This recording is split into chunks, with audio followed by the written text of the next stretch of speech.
Mu gice cyatambutse twari twasize Hamza ari kumwe na Krenia, yaramaze kumubwira ko amukunda ndetse yararimo amubaza.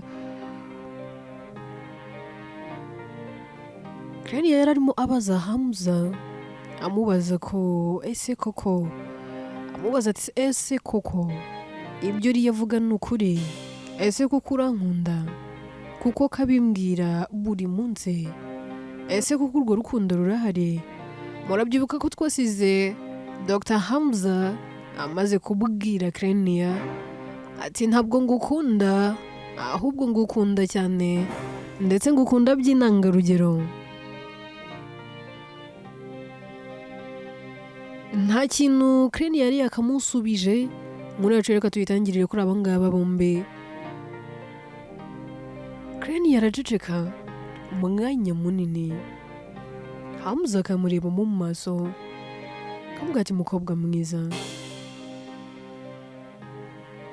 ndabibona uratuje kandi uracecetse, ndabibona rwose nta kintu uri kunsubiza, ariko nabyo hari icyo bishobora kuba bisobanuye. Nanjye hari icyo nshaka kumenya, yewe nanjye hari icyo nshaka kumva. Ese koko nyuma yo kumenya ko ngukunda, basi wowe wiyumva gute kuri njyewe? Ese ubundi umfata ute? Basi se wowe waba unkunda? Ese hari urukundo waba umfitiye? Krenia yaraceceka. Hamza akamwitegereza akamubwira ati mukobwa mwiza, basi gira icyo uvuga, tobora nushaka umbwire ko utankunda, yewe nushaka unanuke umbwire ko unyiyemye, ariko byibura numve ikikuvamo, numve n'icyo uri gutekereza. Byamfasha kandi bikamfasha cyane, ndakwinginze oya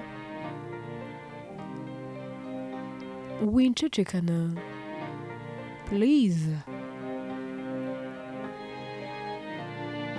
Krenia mu masoni menshi yubitse amaso ndetse n'umutwe, ahamagara Hamza akamubwira ati Dr. Hamza ati karame.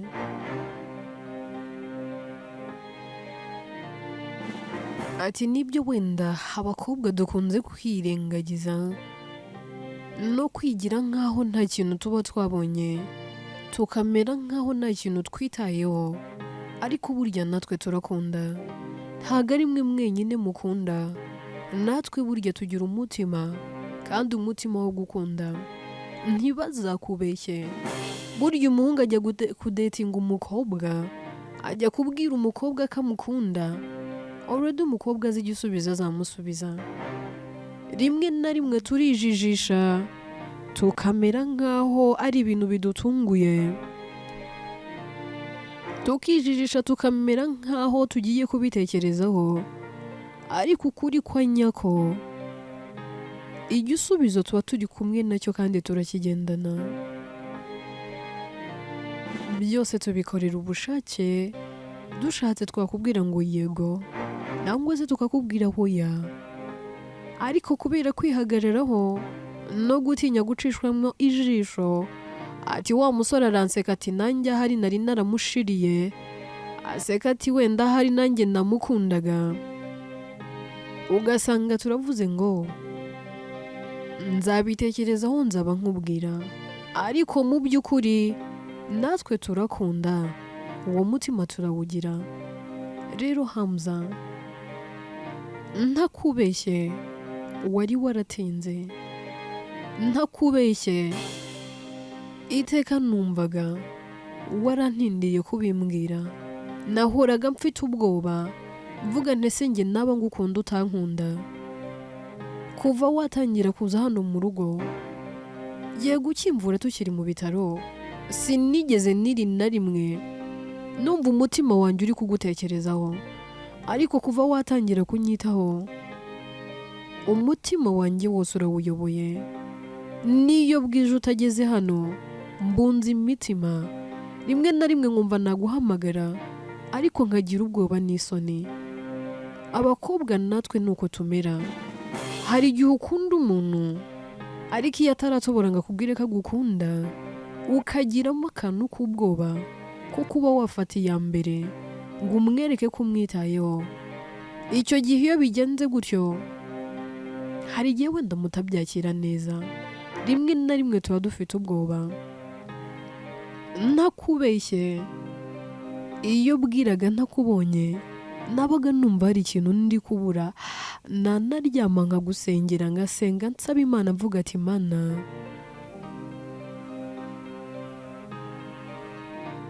ndakwinginze basi ejo nangwa se ku munsi w'ejo azaze mubone. Iyo nasengaga mbisaba Imana ntago undi munsi warenga gutaje. Rimwe na rimwe nageze naho nsenga mbaza Imana ndavuga Mana uyu mungu ko ndi kumukunda, niba nawe nkundamo ikimenyetso. Uwo munsi ntabwo wari waje kundeba, numvaga mfite ubwoba n'igihunga, nkumva naguhamagara ariko nkagira ubwoba.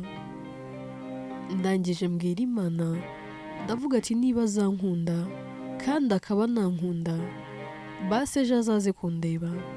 Uwaje kundeba icyo gihe narishimye ariko mbigumana mu mutima. Dr.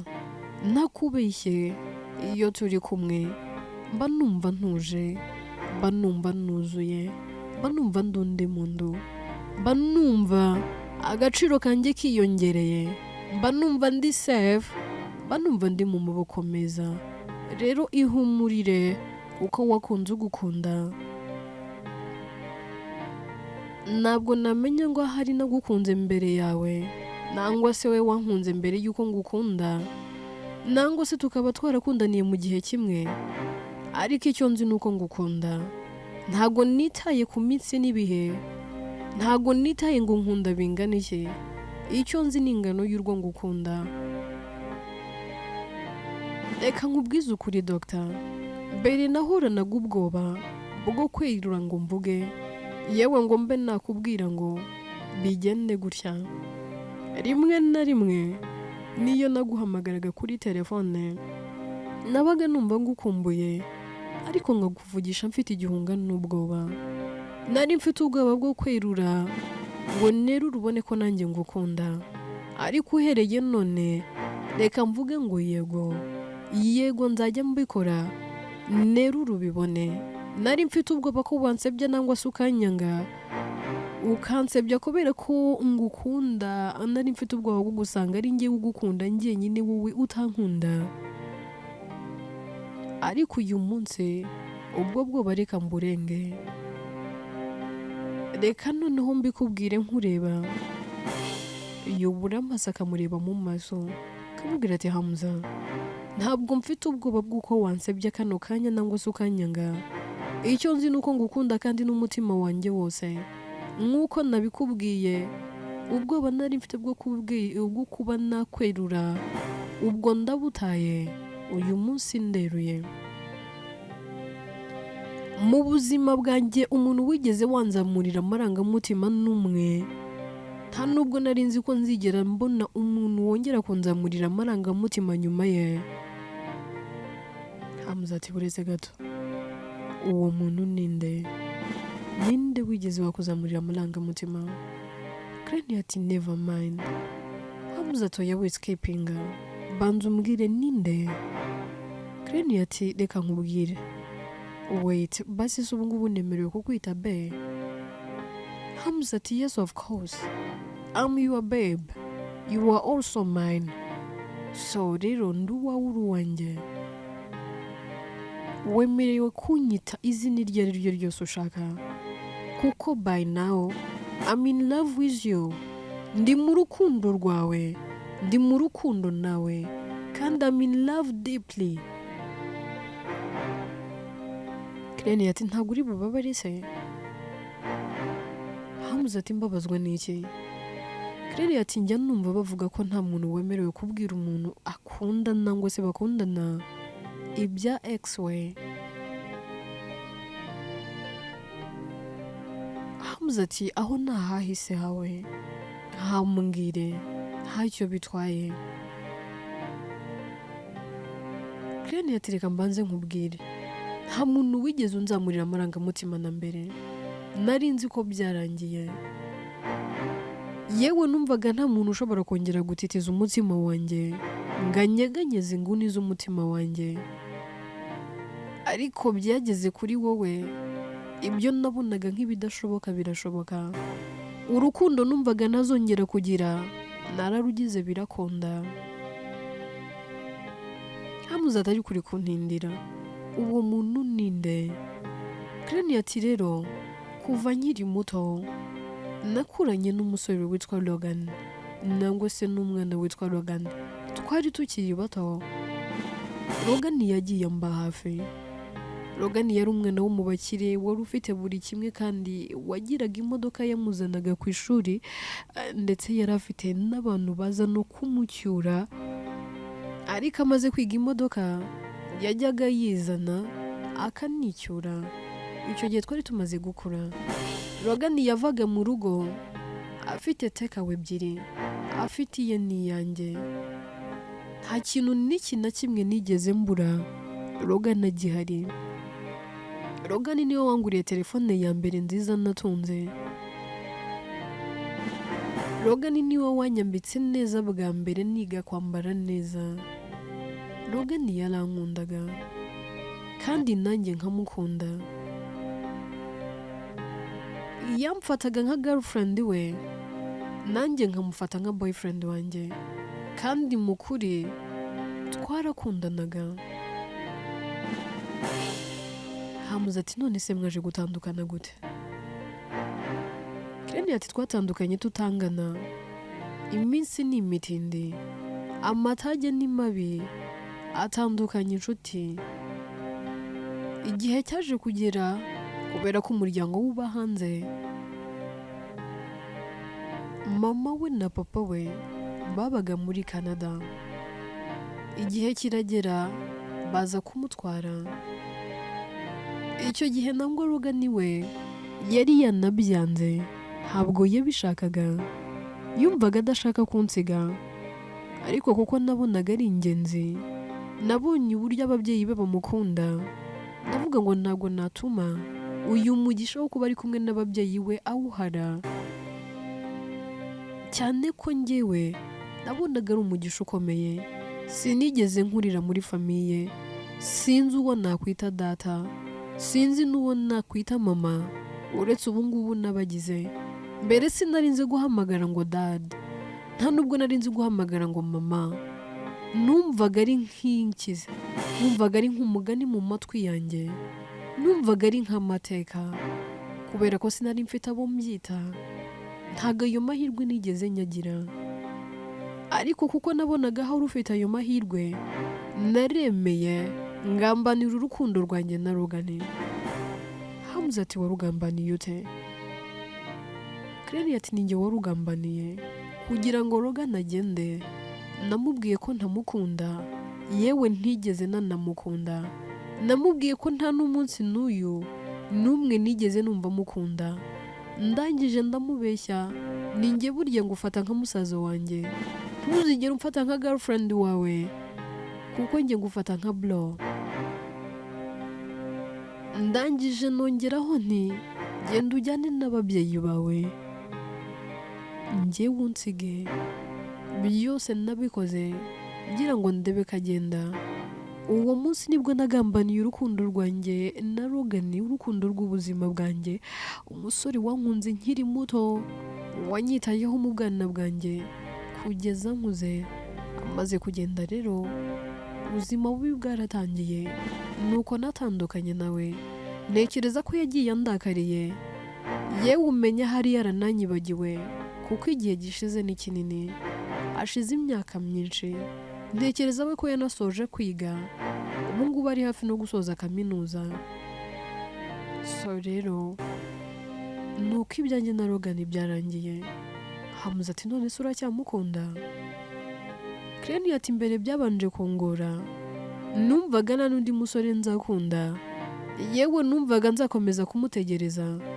Ariko nze kwibuka ko mbere y'uko agenda namubwiye ko ntamukunda, kuko nyuma y'uko agiye ntiyongeye kumvugisha, ariko tunaretse n'ibyo telefone yanjye nahise nyigurisha kubera ko nashakaga imibereho.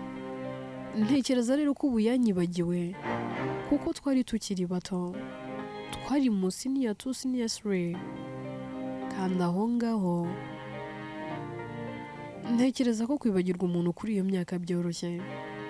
Ntabwo ntekereza ko Logan yaba akinyibuka, nta nubwo ntekereza ko yaba akinkunda kubera ko njye nawe twaraburanye. Ntekereza ko tutazongera no kubonana.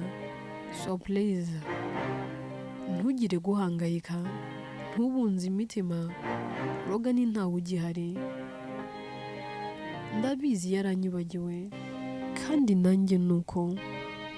Yego sinakwibagirwa ineza yangiriye, sinakwibagirwa ibihe byiza n'ibibi twanyuranyemo. Yambaye hafi, yampaye agaciro abandi batigeze bampa. Yarankunze mu gihe abandi bose bari barantaye. Mu gihe nari maze kubura mukecuru, nari nzi ko ibyanjye birangiye, nari nzi ko ibyanjye byose bitazongera kugira ishusho n'iyi n'imwe, ariko yatumye byongera kugira ishusho nubwo bitarambye, ariko nta katari yagize. Hamza ati Klenia, njye nta kibazo mfite, icy'ingenzi ni uko ngukunda. Ahahise hawe simpitayeho, haba ubuzima wanyuzemo, haba kuba ababyeyi barakwanze. Njyewe ngukunda uko uri, nzakunda wowe wanyawe. Sinzigera nshaka kuguhindura nangwa se ngo nkugire uwo utari we kugira ngo uwo nshaka kuba we. Nzatuma ukomeza kuba uwo uri we, ahubwo ntume uba mwiza kurushaho, kandi uzaba uwanjye. Klenia yaramwenyura agahita ahobera Hamza. Hamza nawe aramuhobera, yarangiza akamusoma mu gahanga akamubwira ati babe, ndagukunda, ndagira ngo nkwitumire umbwirire Klenia uti umusore witwa Hamza aragukunda kandi cyane. Klenia nawe ati nawe ugenda umbwirire Hamza uti Klenia yasubije ati nawe aragukunda kandi agukunda byuzuye ndetse by'impamo. Ntabwo azigira n'iri na rimwe arekeraho kugukunda. Ari mu rukundo rwawe kandi iteka azakomeza kugukunda. Gusa nanone wongere umbwirire Hamza uti Klenia ni umuntu ntabwo ari perfect, ngo ariko aragusezeranya ko atazigera akubabaza. Ngo yego ntabwo yabura gukosa n'umuntu, ariko nanone ntazagera aho utabasha kubona imbabazi. Ikindi umbwirire Hamza uti Klenia aragutashya, atari ko uzamuhore hafi kandi uzamuhore iruhande. Hamza asubiza Klenia ati nanjye umumbwirire uti nzahora hafi ye, nzamurinda kubabara, nzamukunda by'imomo kandi byuzuye, sinzatuma yicuza.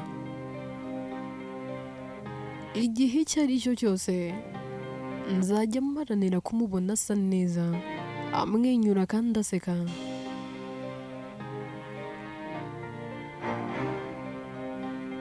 Riya aba ari aho hafi, aza akoma amashyi ati wow wow. Klenia ahita amureba, ahubwo Riya kandi bigenze bite? Riya ati ngomba kwisiga amarangi. Klenia ati se wisiga amarangi y'iki kandi? Riya ati ariko se urabona ndi umwana? Klenia ati utaba umwana se, hako ntukikuze, imyaka 7 ufite, urumva rero uri inkumi. yari ati ndi inkumi none se urabona ntari inkumi nyine ishima Imana njyewe ndi mukuru hano mwese uhereye kuri dadi na mama nawe ndetse n'abakozi mwese ndabaruta. Hamza araseka na Crane yahita aseka. Yari ati rero reka mbagire inama. Crane ati tugira inama y'ibiki se kandi? Nyine ndashaka ko mukundana urukundo ruri serious, ariko inama nshaka kubagira ni imwe. Nta kuntu buriya Dr. yashaka ayandi mayeri ukava mu kagare wicayemo mukajya mugendana mutembera, uzi ukuntu agakupure kanyu kaba karyoshye. Hamza ati riya humura nanjye nibyo ndimo, ngomba gutuma mukuru wawe agenda, nzatuma ava muri aka kagare yongere kugenda, kandi ibyo narabyiyemeje. Umugore wanjye nkunda kandi cyane nzatuma yongera kugenda. Ariya ahita akoma mu mashyi agaseka cyane ati wow, kano kanya ayisaba n'umugore wawe? Oh my god. Niko se Dr. Inka wazaniye papa ziri? Uyu ni mukobwa Jana. Hamza ati ariko nzamukwa nta kibazo. Riya ati rero ntabwo wemerewe kumwita umugore wawe utaramukwa, none se waramukoye? Hamza ati nzamukwa. Riya ati rero bugabanya inkwano, shyira ahangaha amafaranga. Hamza ati ariko se uri serious? Riya ati ndi serious. Shyira hano isene bana, bugabanya inkwano.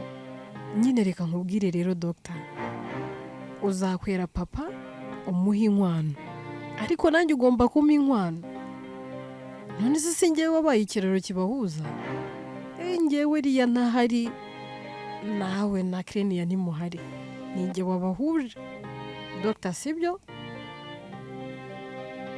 Dr. dushaka angahe? Riya ati ntacyo ayumpa yose ntaribe. Hamza ati basi akira 5. Riya ati ubwo muri miliyoni 2 ugomba kumpa, ubwo hasigaye angahe? Uze kubibarure basigaye. Crane yaraseka hatari ko noneho muri umuna wanjye mfite ahangaha arasekeje. None se wowe uri gukosha uri data? Wowe wasimbuye Raoul? Riya ati Raoul se?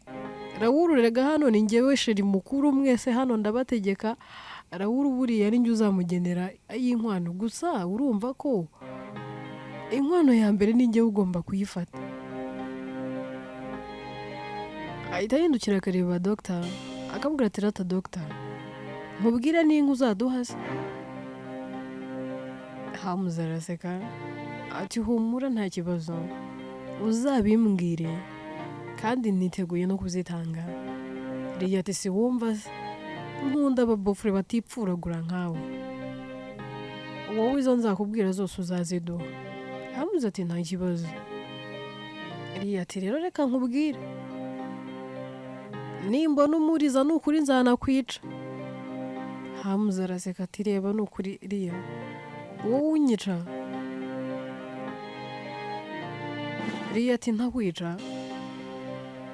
Hamza ati ku myaka yawe? Riya ati nahita mba igikobwa kinini, nkahita mba mwinshi, ubundi nkagucanga koko. Rero kanguhe gasopo, ngiye kuguha gasopo kuri mukuru wanjye. Nimbona umuriza ni ukuri nzanakwica.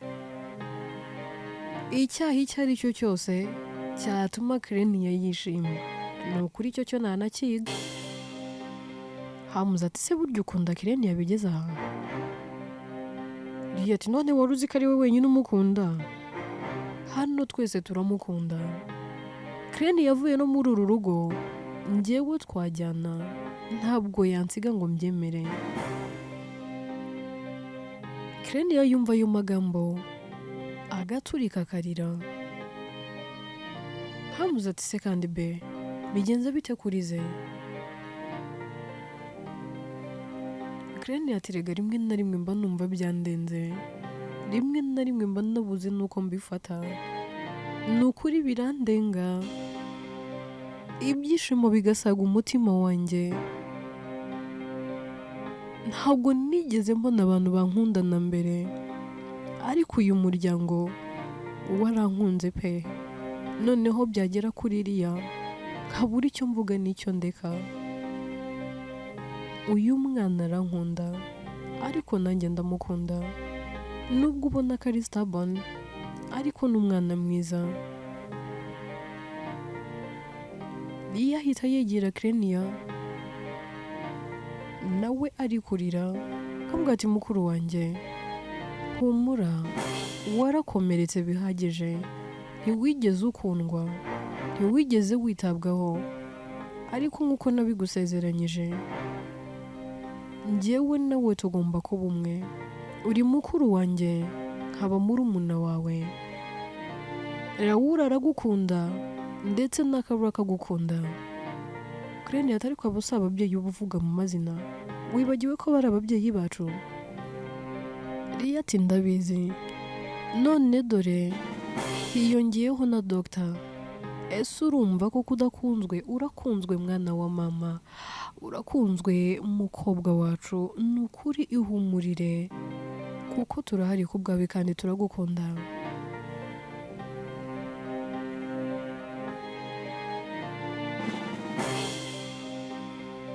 Claire yahitaho birariya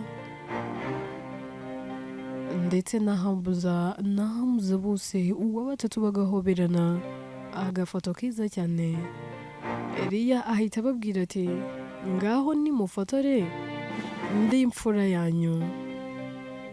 Claire na Hamza bahita barebana bagahita baturika bagaseka. Hamza ati ntukarire, ntukababare, kuko iyo urize uhita uba mubi, uba mwiza iyo usetse, jya uhora useka.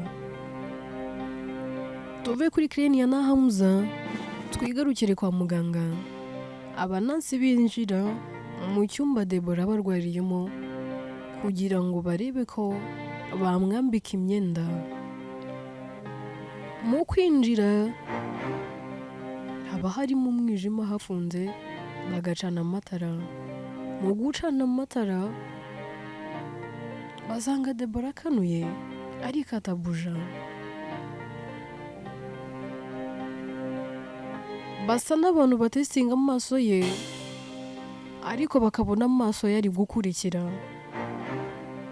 Abanasi barikanga kavuga ati se umuntu wapfuye gute yabakanuye? None se ko mbona amaso yari kugenda bimeze bite? Barongera bagatestinga amaso ye bakagira ikintu bamwereka aho bakijyanye amaso yakagenda. Barikanga bahita basohoka bagahamagara Dr. Hamza. Hamza rero arahagera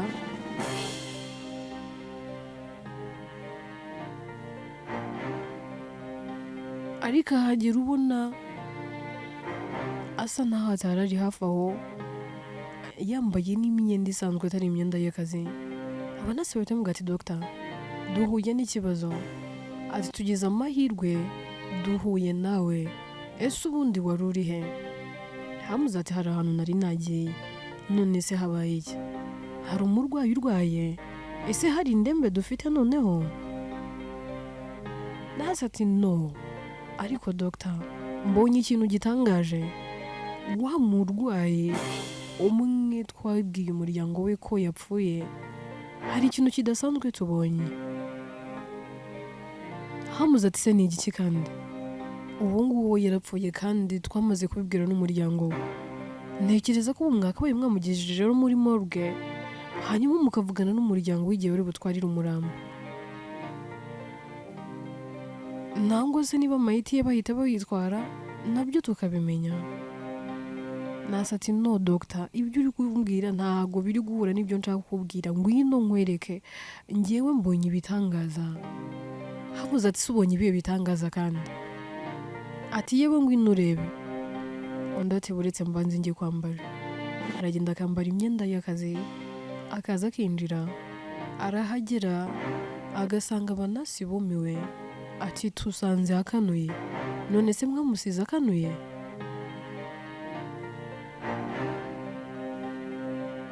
Hamuze atoya, none se akanuye gute kandi yarari muri koma? Umuntu uri muri koma asaba akanuye? Hamuze nawe biramucanga, aramwegera, yatesitinga mu maso ye, akabona ko Debora ari kumureba.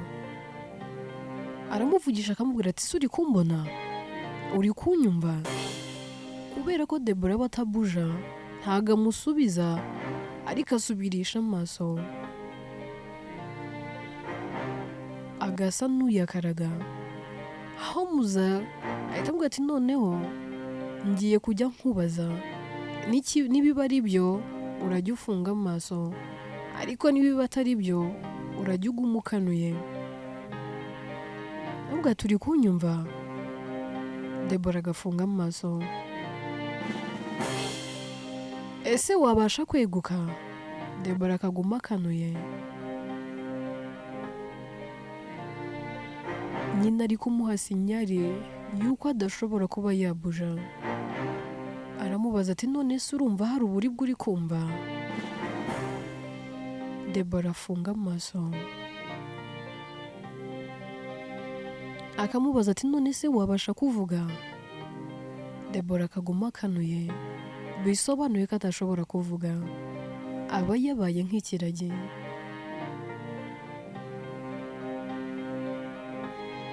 Aramubaza ati none se uri guhumeka neza nanga umwuka ni muke? Aguma akanuye, bisobanuye ko umwuka wari muke. Bahita bamwambika ibyuma kugira ngo bongere batangire bamwiteho, ariko Hamza n'abanasi baba bumiwe, bibaza ibibazo byinshi. Ati ni gute umuntu apfa akamara iminsi 2 yapfuye, twese twumiwe, ariko mwajya kumwambika mugasanga arakanuye? Ibi ni ibitangaza, n'ubwa mbere nabibona. Ntabwo nari nzi ko ibi bibaho. Ese ubundi bigenze bite? Abanasi ati natwe twinjiye dusanga arakanuye. Hamza ahita asohoka, mu gusohoka ajya kureba Kari. Agera kuri Kari akamubwira ati ngwino hano, ndagira ngo tuganire, hari ikintu nshaka kukubwira. Kari ati ntibikize kandi ugiye kumbwira doctor? Ntegereje papa, ntegereje daddy ko ambwira ko yasoje kwitegura nkajya kumureba kugira ngo nawe aze hano ku bitaro. Nanze kumubwira ko Debora yapfuye atari hano. Tuve kuri aba ngaba bombe, twigarukire kuri Jesse ari kumwe na Gael.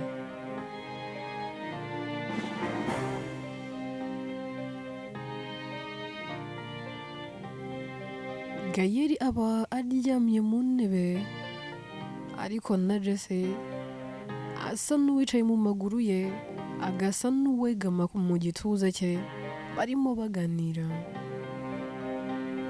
Gael ati none se be, umaze iminsi utanyitaba, telefone yawe narayibuze, nari ngukumbuye. Undi ati nanjye rega nari ngukumbuye, niyo mpamvu ndi hano. Ahubwo se umeze neza?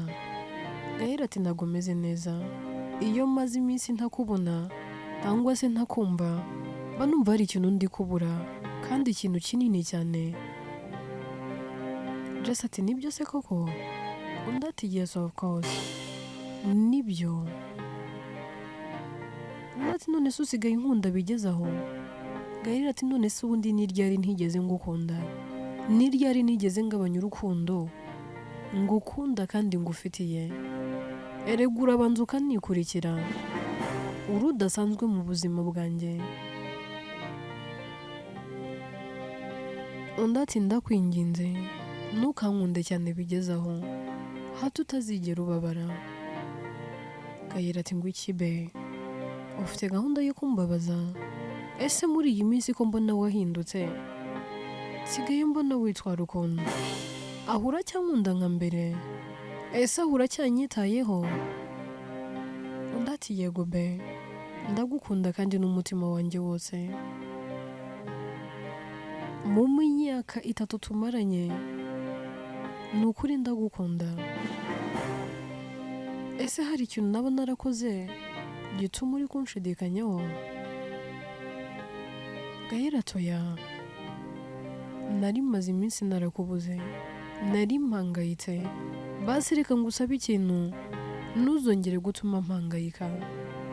N'igihe cyose uzajya ubona uri buburi bize basi jya umenyesha. Jesse atariko umbabarire, njyewe na Isimbe ndetse na Ketia twaratembereye tujya ahantu. Gahera ati Ketia wa mushuti wanyu?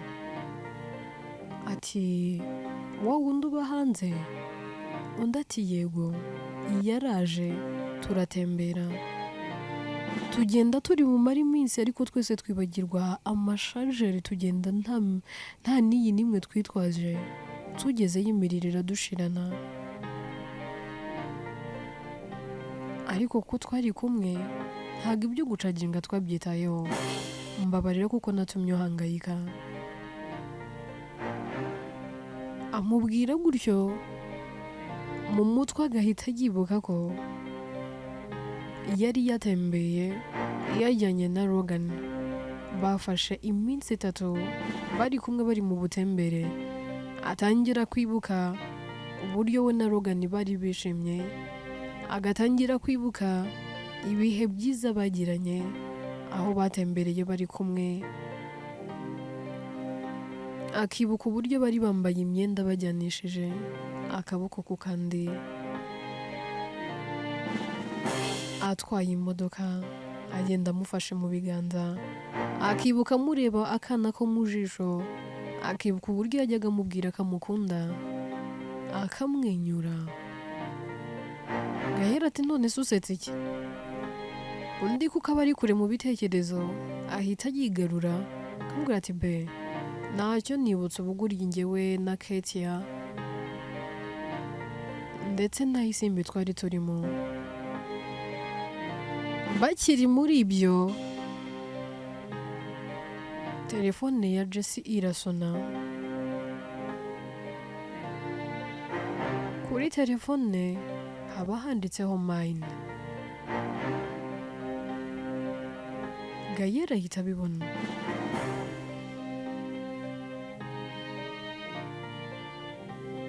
Jesse yanga kwitaba telefone. Gahera akamureba akamubwira ko utitaba iyo telefone.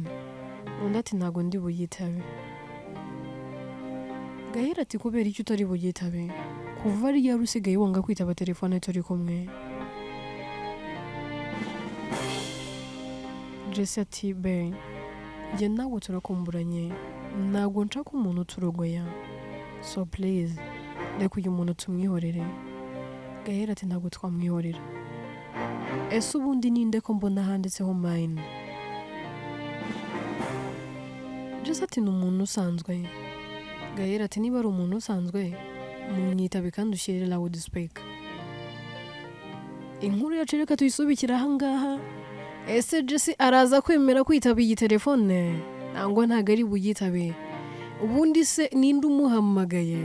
Uyu muntu ninde, ni muntu ki mu buzima bwa Jesse? Ese naramuka yitabye ni iki kiri bukurikire?